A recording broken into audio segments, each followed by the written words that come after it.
I get a number of calls every year from real estate agents who have a client interested in a home that might be listed on the Heritage Registry, and they want to know what does that mean for their client, or people who actually own homes that they believe have heritage value, and what does that mean to them. So over the years, the past few years since we've had this heritage portfolio, we have been able to use technology to map all the properties, to link them to bylaws if they are designated under a bylaw, and to also develop through council, committee and council, a policy and a procedure for how inquiries are handled and alterations if alterations are requested, and those kind of things. So it actually can be a very confusing part of the law, the Ontario Heritage Act, but we've made it really simple and really user-friendly. And we've used technology to do that. So we're titling our session, What's New in Old Real Estate? And we're using new technology, which can obviously be updated very easily as things change, you know, if a property should for some reason come off the register. But what we want to do is have an open house it's going to be on Friday, January 19th. Drop in Partners Hall at 37 Main Street East from 1 until 2 p.m. It's really geared to real estate professionals, but everyone is welcome to come.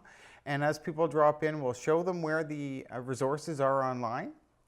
Show them how to use them, actually let them be in the driver's seat and use them, answer their questions, and also give them contacts of those of us who are working on this portfolio in order to give them resources to help them manage it for themselves and for their clients. Well, I imagine, I mean, I know how you said that it's technically geared towards real estate, but everyone's welcome. I imagine even like current homeowners or even potential homeowners of these heritage homes or buildings and whatnot would benefit from this kind of information, because there are many things associated with the heritage designation that not many people would know about until maybe last minute, or that's not listed in a real estate listing, for example. Yeah, that's very true. If your home has been designated under a municipal heritage bylaw, which is under the Ontario Heritage Act designation, I believe it's section 29, then there are things that you can and cannot do under that act that are not the same as just a regular homeowner.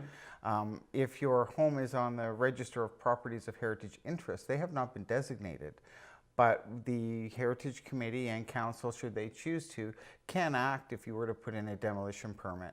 So really what the whole goal of this session is to tell professionals in the industry and also interested owners, property owners or interested people for that matter, where these resources are, what they mean. We've made it really user-friendly through the help of our corporate information manager, Margaret Stead, and also, so myself for Heritage will be there.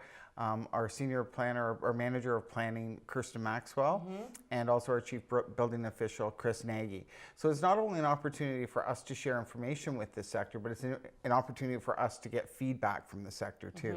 What do they like? What don't they like? What would be easier? Where are there hiccups for them? I think there's a lot of misunderstandings about this whole topic, and we're really just trying to slice it down into manageable increments that everybody can understand.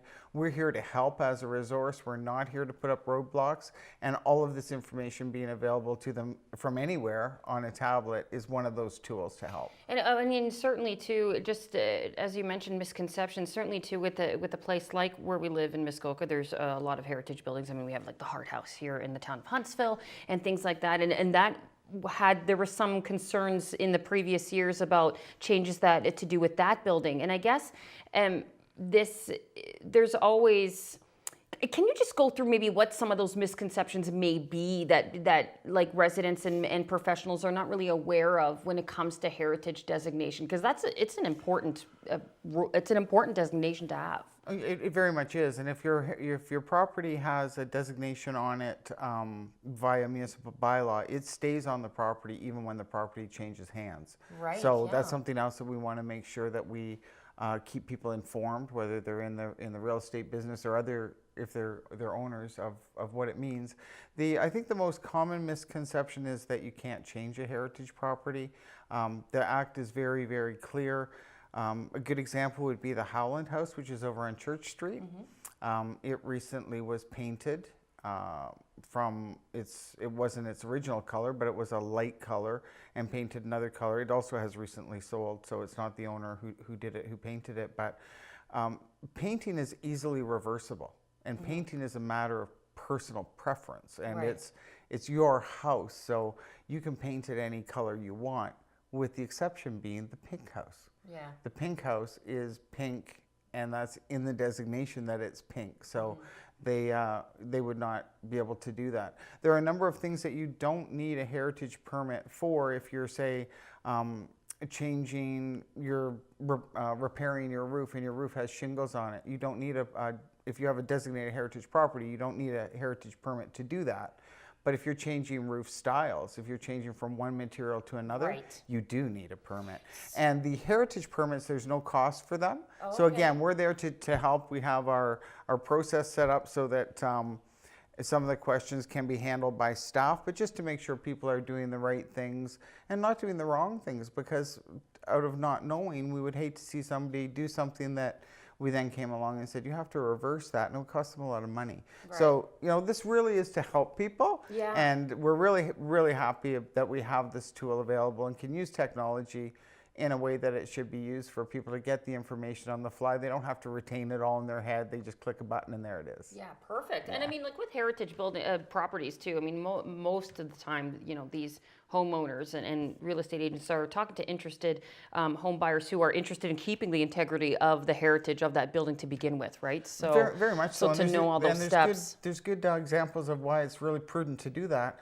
Studies have shown across the province that designated heritage homes, which are maintained to that heritage value, maintain their property values and increase property values at greater Really? rates than the homes around them, because it's something that people are interested in.